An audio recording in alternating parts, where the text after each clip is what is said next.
everyone, I am Sealbird, and welcome to my new guide, Gearing 101, Understanding Accessories. I'm trying something new this time. I'm going to do it all in one take, no reading off a script. I think this will make it easier for me to make more guides, so let me know if this works for you guys.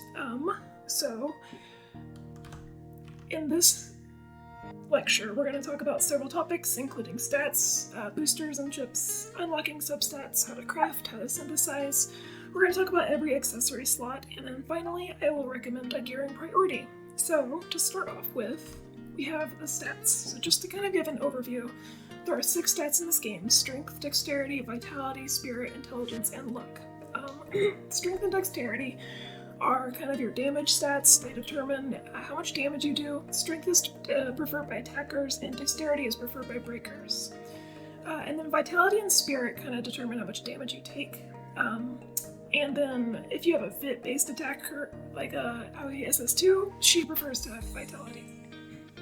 Finally, we have Intelligence and Luck, and these determine several different things. Intelligence is for buffs, heals, and defense down-based debuffs, and then Luck is for chance-based attacks and exposed-based debuffs. So a chance-based attack would be like Confusion, or Bungo's like EX skill. So why does 6-star gear matter? I think it's very important. So first of all, it increases your survivability. That's the biggest thing. Surviving to the end of the fight is the most important thing you can do for any of the fights in this game.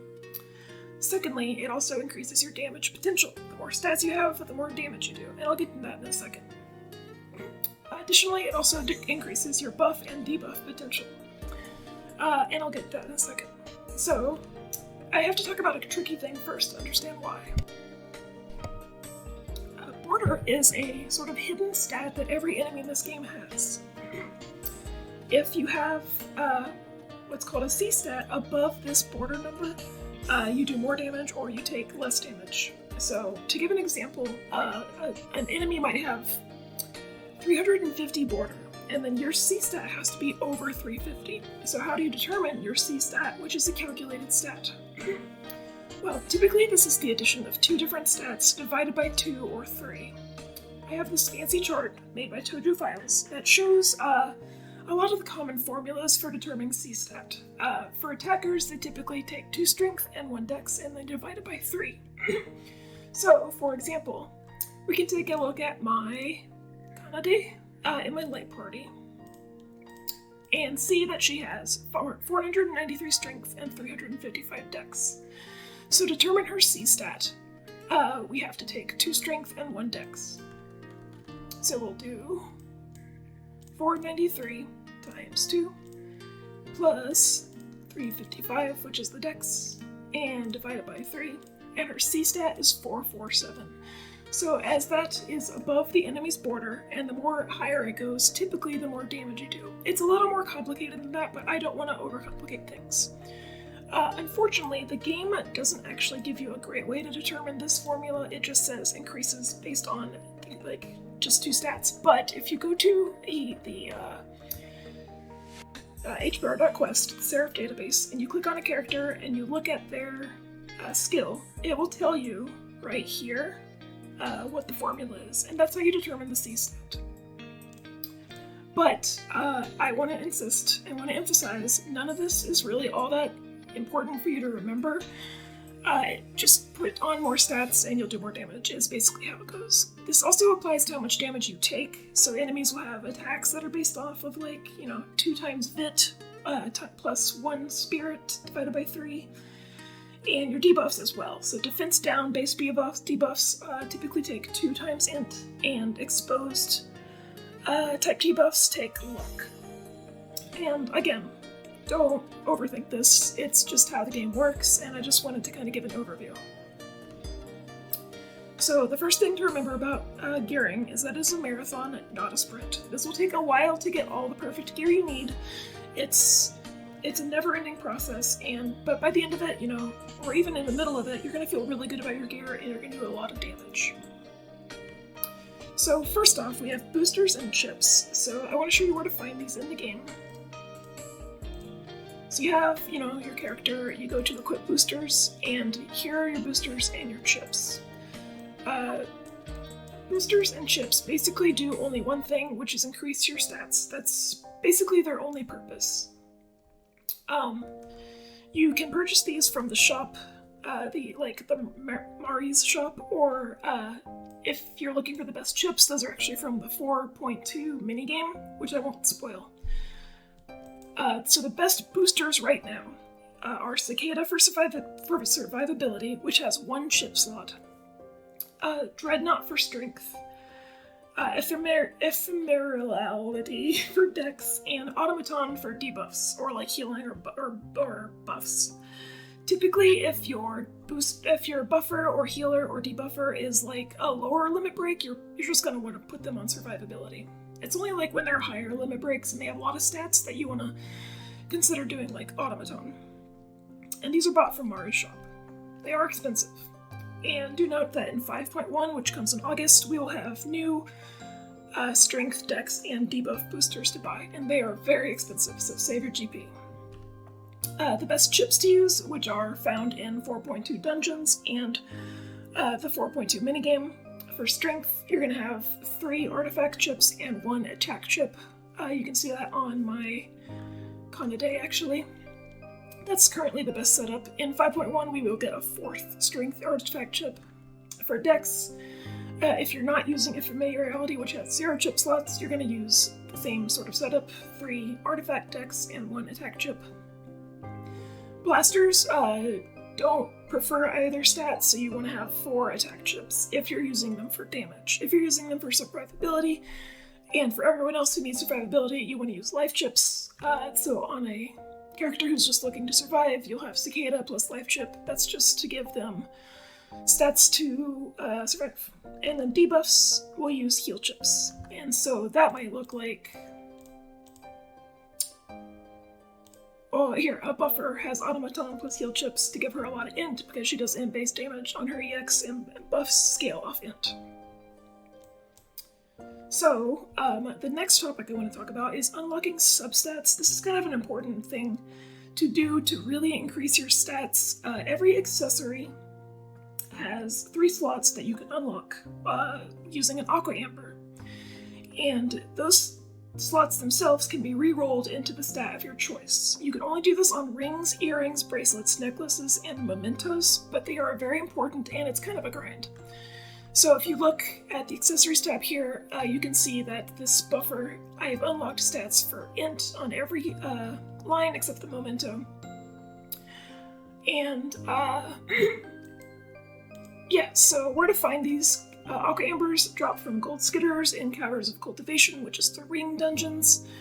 And you can also find them as pickups in the tier dungeon. Drop of Sunshines, which reroll the substats, can be found as a pickup in the ring dungeons and tiers as well. The level to 40 to 50 route in the tier dungeon has a lot of sunshine. You can get like 200 to 250 for 5 tickets. It's probably the best way to do it. It is a grind though. Sunshine rerolling can take a while, so be patient. And to do that, you go to the accessory tab, you click the accessory, you click the little slot, and you press confirm to reroll, and you roll till you get the desired slot. You'll get a number of options. It's every stat plus 1 to 3, and then there's also like HP, DP, and crit chance, which are useless. So you typically want to roll the substat that is important for your Memoria to plus 3. And in the meantime, you know, as you're still building Sunshine, you could do plus 2 just to kind of, you know, get some good stats. So, next up is crafting. To access crafting, we go to this little token exchange down here and go to accessory crafting. The purpose of crafting, is to craft the accessories that you use. You can craft earrings, bracelets, necklaces, and charms. In crafting as well, you also have synthesis, which is to strengthen those accessories that you craft by sacrificing accessories of the same type. You can synthesize rings, earrings, bracelets, charms, and mementos, though that's going to come at a later date. And to access that, we have the crafting menu here. We press synthesis, we choose whatever we want to craft, we press confirm, and then we will sacrifice other pieces of that gear to get to the next level.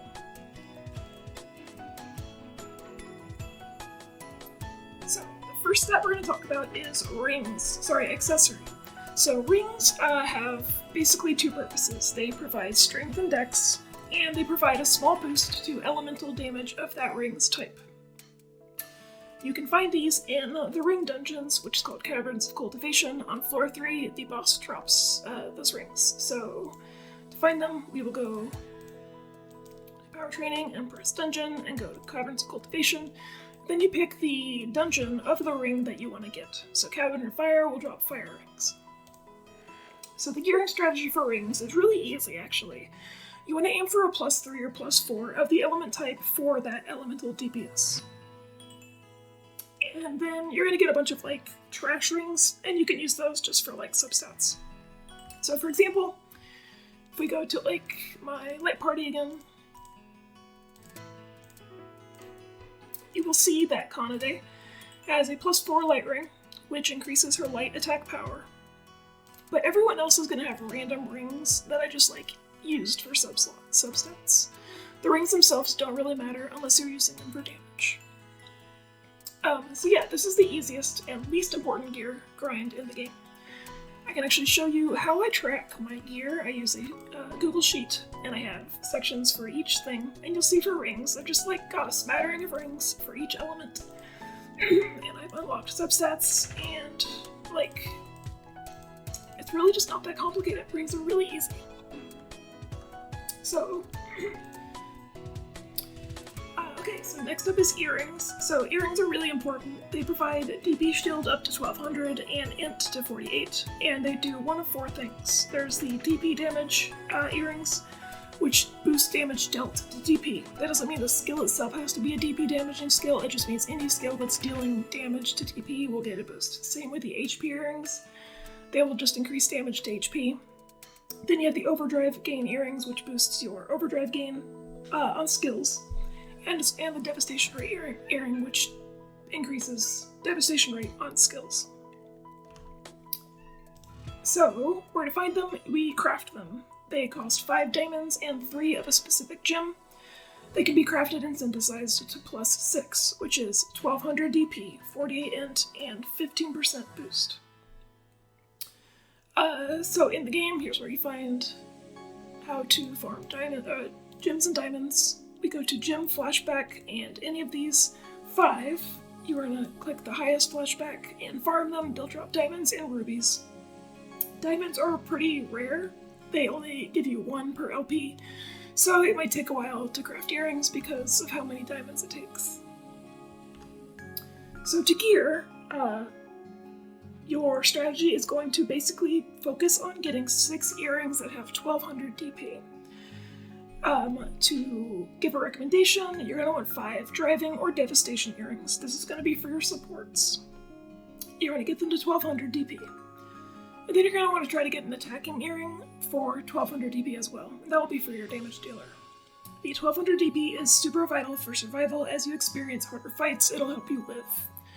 As far as like which one to craft between driving and devastating, it doesn't really matter that much as you start out. I kind of recommend driving. I think OD is just like really fun to get, so that's my recommendation. Now as far as in-game, earrings can be pretty complicated. You're going to want multiple sets with the 1200 DP and the 15% boost, and your debuffers are also going to want the 48 int as well. So here's some examples of what earrings to aim for. You might want 3 attacking earrings that have 1200 DP. 1 for a strength-based attacker, 1 for a vit-based attacker like OASS2, and then 1 for like a dex-based attacker, if you're using them to like kill the boss. If you're using them to break, you want the infiltrating earrings, and then, put dex on them that way. And you might want more attack earrings if you're like in dungeons, stuff like that, but these are kind of like the main ones to aim for. And then for your support, you're going to want a lot of devastating or OD earrings at 1200 for survival. You're going to want to put a mix of spirit and vit on them. And your int-based debuffers and buffers are going to want the 48 stat, so make sure that's important. And then you're going to want to put int on the earrings. And then for luck-based debuffers, same with the 48 int and put them on luck. If you're using a blaster for raising enemies' DR, make sure that the DR earring that you're using has the 15% DR, because you really want to maximize their skill. And again, I want to emphasize, int and luck-based gear is really only for high limit break debuffers and buffers. If they're lower limit break, you want them to survive, and it's not quite as important to have the stats like optimized. And I can kind of show you my earring setup for a party. Let's go take a look at like my fire party. So we have, just a regular survival devastating earring on Union. Same for, oh my god, Yutsuha, I forgot her name for a second. Same for Toma here. And then Yuri is a strength-based blaster, actually, but she has got a strength stats, and she has attack earrings, which boost attack damage, and then strength rerolls. Then I have my high limit break Megami debuffer, so she has int-based driving earrings. And then she's lower limit break Isusu, so I have her on survival earrings. And then as far as how I track them, you can see that I've created some attack-based earrings. I only have one dex-based earring, but then I have a ton of OD and dev earrings for different purposes, survival, debuff, that sort of thing. So it's good to keep track of your earrings. It's a long grind, it takes a lot of diamonds. Next up is bracelets. So bracelets are also really important for survival. They provide spirit and vitality, up to 45 each. They also increase your auto attack damage, which is your non-skill damage. And they change attack to the elemental type. I'm going to take some water real quick. There are 5 different earrings for the 5 elements: fire, ice, thunder, light, and dark. There are also orb bracelets that draw from orb fights. They're not really my focus of this presentation. So we're going to find you craft these as well. They do not take diamonds. They take 5 of one gem and 2 of another. They can also be crafted and synthesized to +6. Again, you're going to farm gem flashbacks for these. So yeah, orb bosses also drop bracelets that mitigate damage for that specific orb boss, so you might want to keep those as you start farming orb bosses. So the gearing strategy for bracelets. To start out, you're going to craft 6 bracelets of any type, with at least 38 for both vitality and spirit. Those are a really good starting point to just get through fights and survive.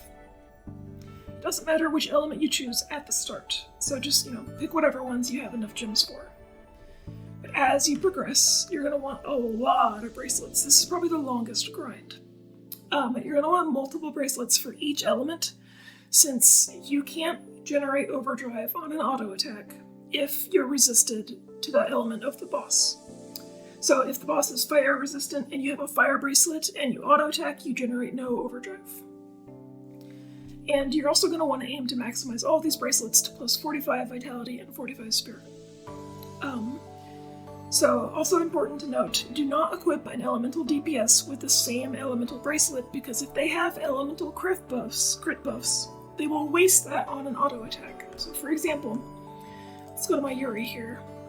She has an ice bracelet, not a fire bracelet, because if she gets a fire crit buff from Yotsuha and she auto attacks, it will waste the buff.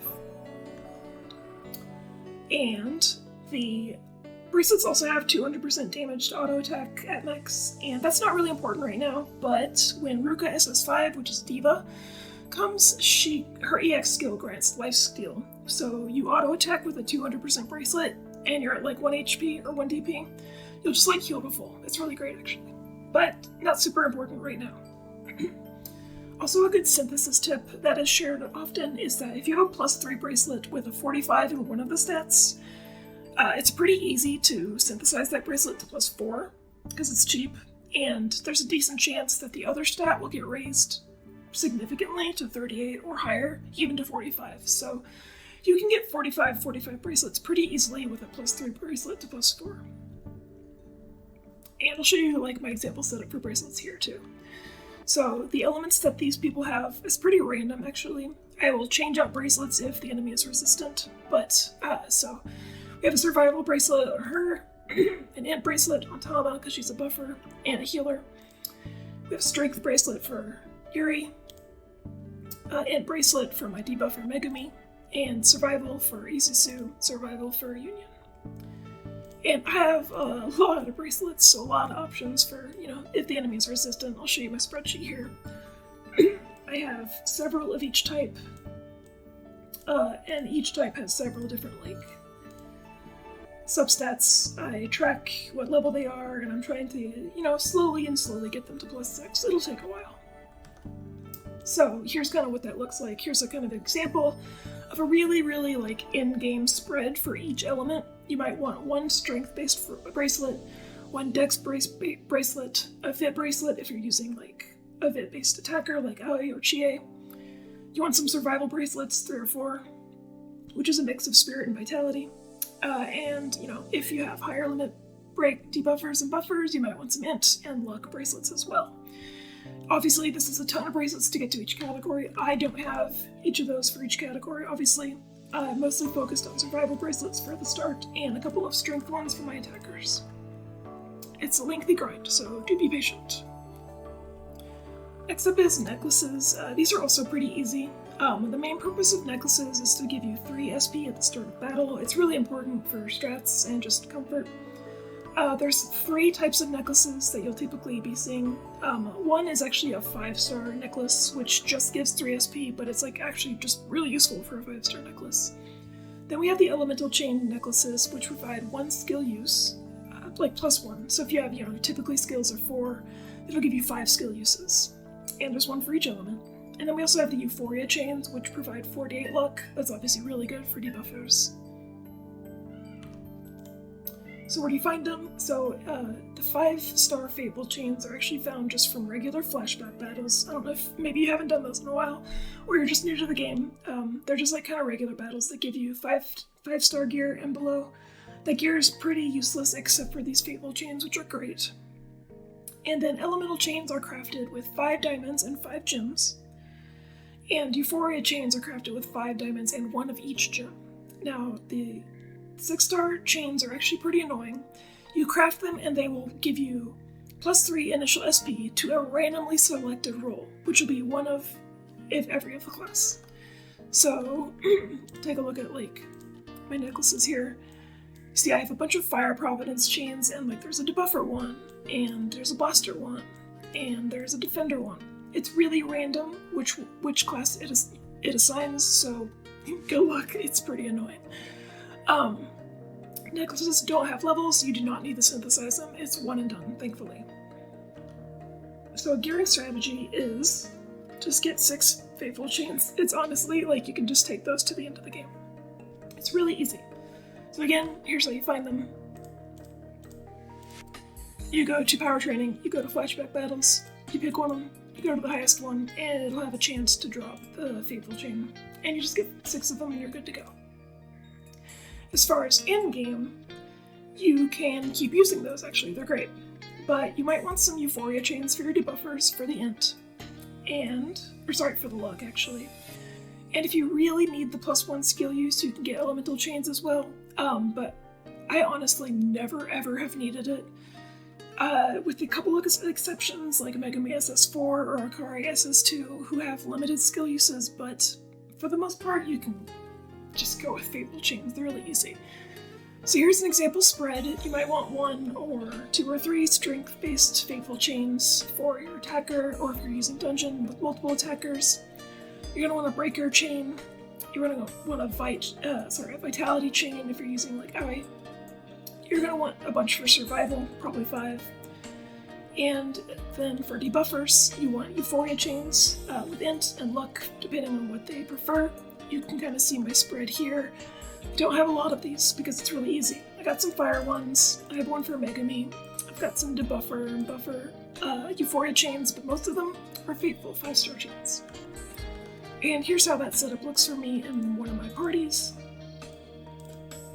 You can see I have a Fateful chain for survival, a Fateful chain for survival, a int-based buffer chain for Atomic, a strength-based fire chain for Yuri, a int-based debuffer chain for Megami, and a survival debuffer chain for Izuzu.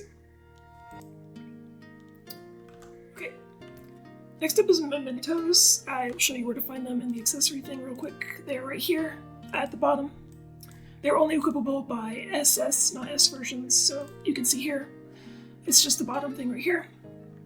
the purpose of these is to give you 5 stats to all stats for that specific memoria. Later on in the game, you can actually synthesize these to +5, which gives 25 to all stats. It's a pretty rare material though, so it's not something to expect to do for every memoria.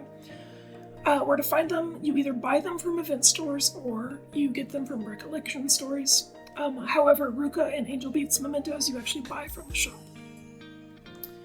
So these are memoria specific, and the gearing strategy for these is you just unlock the desired stat for that class.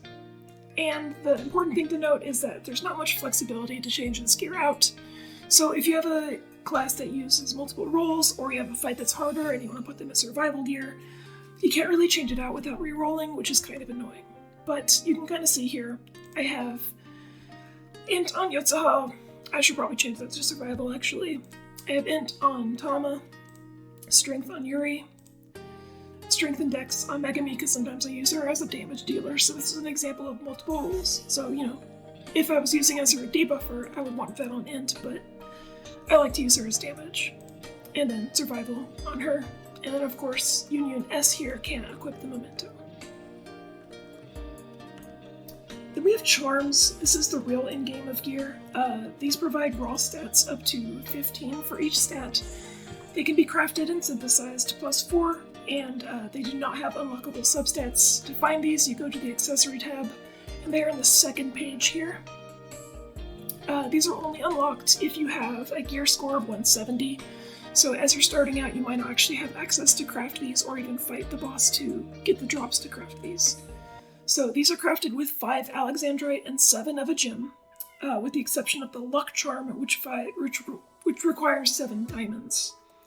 Charms are unlocked when you reach a gear score of 170, like I just said, and when you craft them, they'll be 0 to 4, with a sort of spread, like it's either 6, 9, 12, 14, or 15, so you can see as you go higher, it's kind of not quite as worth chasing.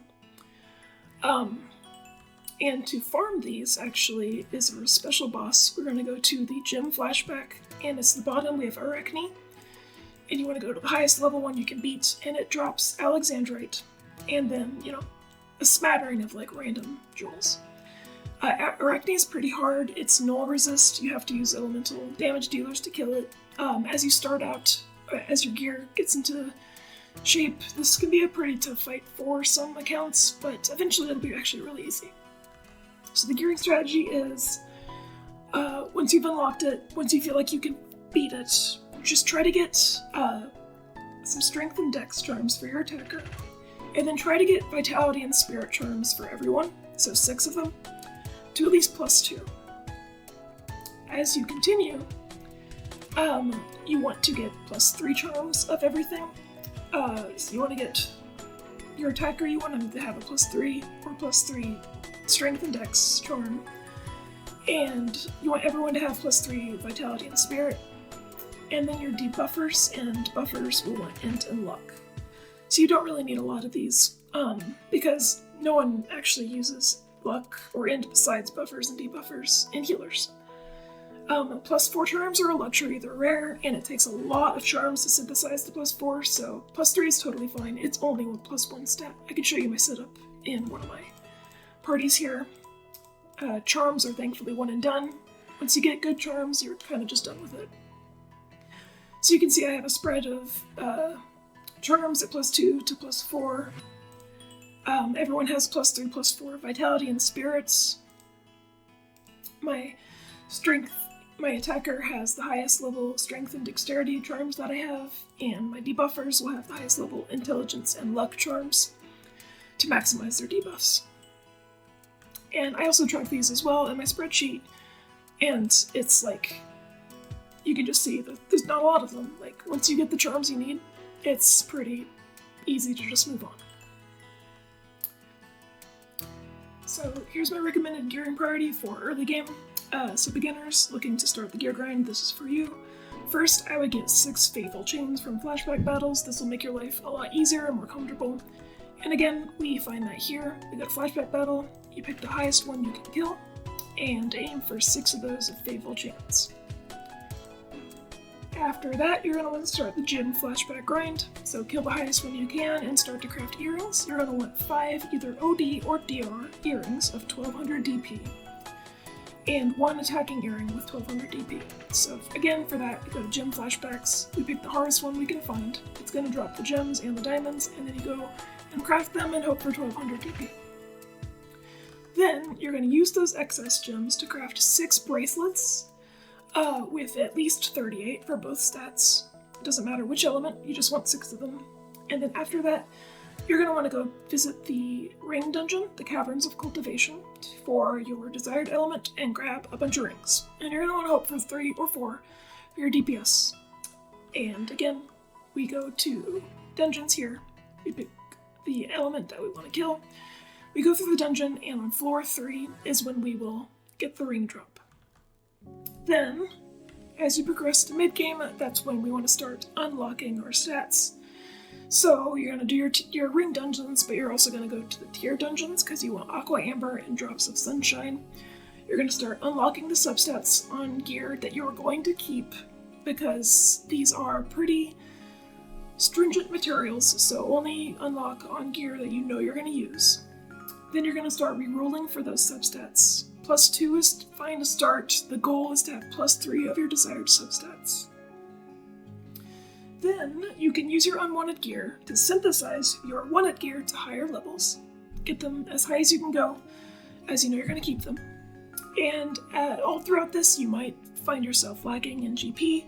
You can get that from Arena, from Hyperbolic Training Arena, or the Gold Skitterer Hive, which is one of the dungeons here. It's the last one. There's a bunch of GP drops in this dungeon, and it can get you a lot of GP if you need it. Finally, as you get into endgame, that's when you're going to start to farm Arachne for Alexandrite to get your charms. And for each of the accessories, just go look back at the sections I already talked about. And I do want to emphasize, this grind never ends. You cannot stop, you will not stop. Baby, let's go! It takes a while. It really is a lot, and I hope this wasn't super overwhelming, but just take it one step at a time and you'll get there, I promise. I've been playing for almost 7 months at this point, and I feel pretty good about where my gear is at. Yeah, so again, thank you for watching. This is the first time I'm trying this sort of lecture style, so let me know if you like it, how it went. It's obviously I'm stumbling over my words a lot, but this is a lot easier for me to record. So this gear spreadsheet that I showed you, I'm going to put a template in the description. You can also find more info on gear in Tojo Files, which I will also put on description.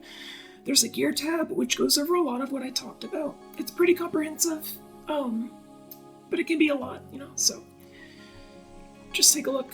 And if you have any questions, let me know in the comments. Be happy to answer anything I can.